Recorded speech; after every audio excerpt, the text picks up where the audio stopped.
26-এ ভোটের আগে পুরনোতেই আস্থা। মুরলীধর সেন লেনে ফিরছে বিজেপি। 21 থেকে একের পর এক ভোটে হার বিজেপির এবং 26-এর ভোটের আগে আবার সেই পুরনো পথেই কি রণকৌশল সাজাচ্ছে বিজেপি? কথা বলবো সুস্মিতা আমার সহকর্মীর সঙ্গে। সুস্মিতা, 26-এর বিধানসভা ভোটের আগে আবার সেই মুরলীধর সেন লেন, যে অফিসের সঙ্গে অনেক নস্টালজিয়া জড়িয়ে রয়েছে বিজেপি নেতা এবং কর্মীদের, সেখানেই আবার ফিরছে বিজেপি। তাহলে কোথাও কি এটা পুরনো নেতৃত্বেই আস্থা রাখার ইঙ্গিত?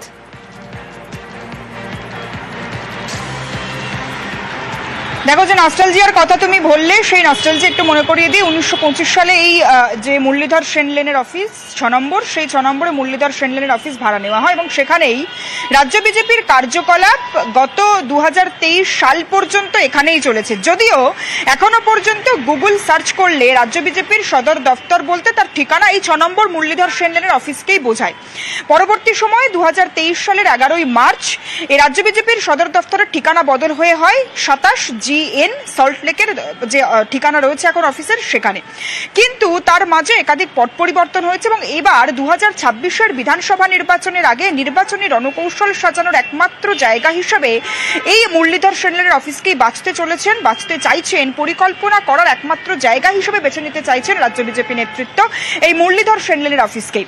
এবং যে আবেগের উপর ভর করার কথা বারংবার জোর দেওয়া হচ্ছে, যে কর্মীদের আবেগ, কর্মীদের জনসংযোগের জায়গাকে বারংবার ধরছে বিজেপির যারা কেন্দ্রীয় পর্যবেক্ষক রয়েছেন, কেন্দ্রীয় নেতারা রয়েছেন, তারা যে রাজ্য বিজেপির যারা পুরনো নেতৃত্ব, পুরনো কর্মী, তাদেরকে একত্রিত করে 26-এর বিধানসভা নির্বাচনে তারা লড়তে চাইছেন। এবং তাদের কাছে অবশ্যই যেমন আবেগের জায়গা, ঠিক তেমনি ভৌগোলিক অবস্থানের দিকে একবার নজর দিলে দেখা যাবে শিয়ালদা, হাওড়া থেকে আরম্ভ করে একেবারে শহরের প্রাণকেন্দ্রে অবস্থা এই মুরলীধর সেন লেনের অফিসটি। সুতরাং সেখানে যারা সাধারণ কর্মী তারা যেমন সহজে আসতে পারবেন, ঠিক তেমনি সাধারণ কর্মীদের মতেও এই মুরলীধর সেন লেনের অফিসে নেতাদের সঙ্গে অনেক বেশি আত্মিক হওয়া যায়, অনেক বেশি রাজনৈতিক মতামত অনেক সহজে আদান প্রদান করা যায়। সুতরাং তারা তাদের জায়গা থেকে এখনো পর্যন্ত বিজেপির পার্টি অফিস বলতে এই মুরলীধর সেন লেনকেই বোঝেন এবং এখান থেকে একাধিক গুরুত্বপূর্ণ সিদ্ধান্ত এর আগেও বিজেপির রাজ্য নেতৃত্ব, কেন্দ্রীয় নেতৃত্ব তারা নিয়েছে। এর পরবর্তী সময়ে 26-এর বিধানসভা নির্বাচনে এই মুরলীধর সেন লেনের বিজেপির পার্টি অফিসকে ভরকেন্দ্র করেই যারা বিজেপির রাজ্য নেতৃত্ব তারা রণকৌশল সাজাতে চাইছেন এবং এখান থেকেই নির্বাচনী কার্যকলাপ করার যে পরিকল্পনা, সেই পরিকল্পনা ইতিমধ্যেই গৃহীত হয়েছে আর তাতে সায় দিয়েছে কেন্দ্রীয় নেতৃত্ব, এমনটাই খবর বিজেপি সূত্রে। এবং ইতিমধ্যেই বিজেপির যে পুরনো অফিস 6 নম্বর মুরলীধর সেন লেন, সেই লেনের যে অফিসের যে নতুন করে রেনোভেট করা, নতুন করে সাজিয়ে তোলার যে অফিসের কাজ, সেই কাজ ইতিমধ্যেই শুরু হয়েছে এবং পুরনো অফিস, সেই অফিসেই আবারও ফিরতে চলেছে বিজেপি। তেমনই পরিকল্পনা, তেমনই খবর ইতিমধ্যেই সূত্র মারফত জানা যাচ্ছে। একদমই, অনেক ধন্যবাদ সুস্মিতা। এবং পুরনো নেতৃত্বের কথা যদি ওঠেই তাহলে দিলীপ ঘোষের কথা বলতেই হয়। যে দিলীপ ঘোষের হাত ধরে অনেক সাফল্য এসেছে বঙ্গ বিজেপিতে, সেই দিলীপ ঘোষ তিনি কি বলেছেন শুনবো। ওই কার্যালয়ের সঙ্গে আমাদের একটা আত্মার টান আছে।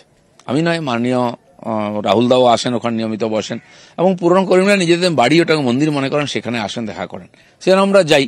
তো পার্টি যদি অন্য কোনো ব্যবস্থা করে, পার্টির প্রয়োজনে ওটার এক্সটেনশন হয়েছে, আগেও পরিবর্তন হয়েছে, আবার হবে, তো সেটা সবাইকে বলে করলে এই বিতর্ক তৈরি হতো না। বিজেপি আর মুরলীধর সমর্থক মন্তব্য করেছেন বিজেপি নেতা শ্রমিক ভট্টাচার্য। আমাদের চিরকালই দলীয় কার্যালয়ের নাম ছিল 6 নম্বর মুরলীধর সেন লেন, যে কার্যালয়ের সঙ্গে ডক্টর শ্যামাপ্রসাদ মুখার্জি, হরিপদ ভারতী, বিষ্ণুকান্ত শাস্ত্রী, তপন শিকদার, সুকুমার ব্যানার্জি, সত্যব্রত মুখার্জিদের নাম জড়িয়ে আছে। সুতরাং আমাদের ওটাই কার্যালয় ছিল, ওটাই বিজেপির পরিচিতি, ওটাই বিজেপির সঙ্গে সমর্থন। ফির বোঝা কমাতে এবার বিল। স্বাস্থ্য কমিশনের ধাঁচে কমিশন গঠনের ভাবনা। বেসরকারি স্কুলের ফির বোঝা কমাতেই এই বিল আনতে চলেছে রাজ্য সরকার। আরো জানবো, রয়েছেন আবির আমার সঙ্গে। আবির, কি পরিকল্পনা রাজ্য সরকারের? দেখো, রাজ্যে একাধিক বেসরকারি স্কুল রয়েছে। এই বেসরকারি স্কুলগুলো থেকে বিভিন্ন সময় অভিভাবকরা অভিযোগ করেন যে কোনো সময় স্কুলের যে ফিস সেটাকে বৃদ্ধি করে দেওয়া হয় এবং এই ফিস বৃদ্ধি করার কি কারণ সে বিষয়ে অভিভাবকদের নির্দিষ্ট করে কোনো কিছু জানানো হয় না। বিশেষত মধ্যবিত্ত পরিবারে যারা রয়েছেন তাদেরকে এই কারণে ভীষণ রকম অসুবিধার মধ্যে পড়তে হয়, তার কারণ প্রত্যেক মাসে নির্দিষ্ট কিছু হিসেব রয়েছে, সেই অঙ্ক করতে তাদেরকে সংসার চালাতে হয়। এই পরিস্থিতিতে দাঁড়িয়ে এরকম ভাবে না জানিয়ে হঠাৎ করে ফিস বৃদ্ধি করলে যে চাপ, সেটা মধ্যবিত্ত পরিবারে একটা আর্থিক বোঝা তৈরি করে। এই অবস্থা থেকে বেরিয়ে আসার চেষ্টা রাজ্য সরকারের তরফ থেকে করা হচ্ছে। ভাবনা চিন্তা শুরু হয়েছে যে এই বিষয় নিয়ে তারা একটা বিল নিয়ে আসবেন এবং এক্ষেত্রে বেসরকারি স্কুলগুলোর ক্ষেত্রে কোন ক্লাসের ক্ষেত্রে কোন স্কুলগুলোর কি ধরনের পরিকাঠামো আছে তার উপর ভিত্তি করে যে ফিস তা তৈরি করে দেওয়া হবে। রাজ্যের বেসরকারি হাসপাতালগুলোতেও যখন এই ধরনের প্রচুর পরিমাণ অর্থ নেওয়া হচ্ছিল, এই ধরনের অভিযোগ এসেছিল, তারপর দেখা গিয়েছিল একটা কমিশন তৈরি করা হয়েছিল। কার্যত সে ধরনের কমিশনের ক্ষেত্রে তৈরি করা হতে পারে। প্রাথমিক যে খরচা তা নিয়ে ইতিমধ্যে আলোচনা করা শুরু হয়েছে। সম্ভবত আগামী বিধানসভার অধিবেশনে এই সংক্রান্ত বিল রাজ্য সরকার নিয়ে আসবে। ধন্যবাদ আমির। প্রাইভেট স্কুলের ক্ষেত্রে বেতন বৃদ্ধি অনেক মধ্যবিত্ত অভিভাবকের এতে অনেক সমস্যা হয়। তিনি তো মাসের শুরুতে একটা পরিকল্পনা করে রাখেন যে ছেলে মেয়ে ভর্তির জন্য তার এই খরচা আছে, হঠাৎ করে একটা নোটিশ দিয়ে সেই বেতন বাড়িয়ে দেওয়া, অন্যান্য কর্পোরেট পানিশমেন্ট, নানা রকমের পরিকাঠামোগত অভাব, এগুলো বেশ কিছু বেসরকারি বেসরকারি স্কুলের ক্ষেত্রে আমরা লক্ষ্য করেছি। মাননীয় মুখ্যমন্ত্রীর সঙ্গে আলোচনা এবং নির্দেশ করে তাই আমরা একটা এই বিষয়ে বিল আনতে চাই। আশা করছি এটা আমরা খুব তাড়াতাড়ি আমরা এটা বিধানসভায় পাস করতে পারবো। কবে কার্যকরী হবে সেটা অবশ্যই আমাদের এখানে মাননীয় রাজ্যপালের স্বাক্ষরের উপর নির্ভর করছে।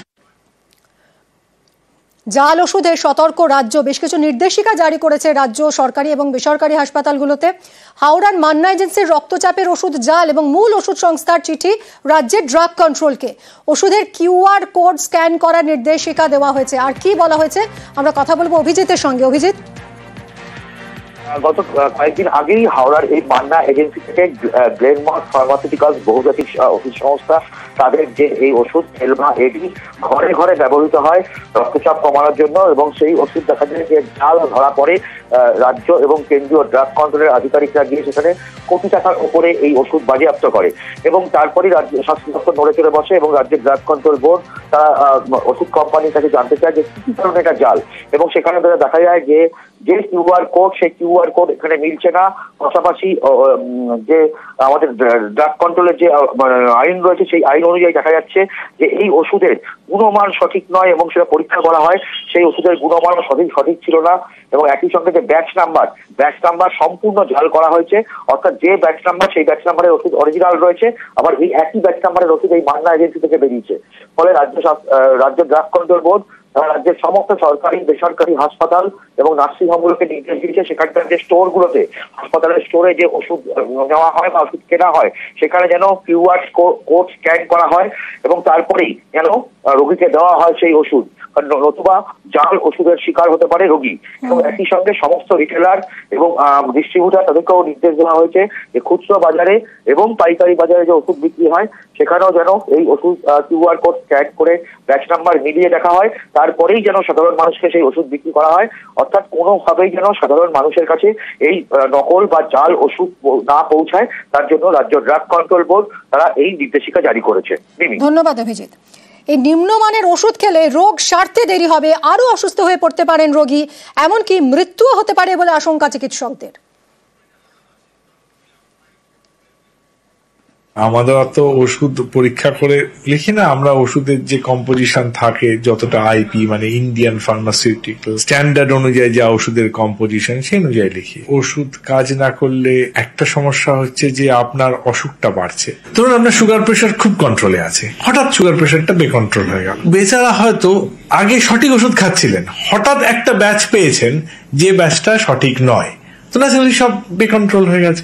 এই যে ক্ষতিটা এটা তো মাপা মুশকিল এবং এখান থেকে আপনার অপূরণীয় ক্ষতিও হতে পারে। রোগীদের যদি এই ঘটনা ঘটে, এখন যখন এই জিনিসটা বাইরে এসেছে তাহলে ওদের তখন ওষুধের ব্র্যান্ড, ওষুধের জায়গা যেখান থেকে কেনেন সেগুলো পাল্টে দেখতে হবে, আমাদেরও তাই করতে হবে। নজরদারি আরো কঠিন, সঠিক এবং বাস্তবোচিত করতে হবে।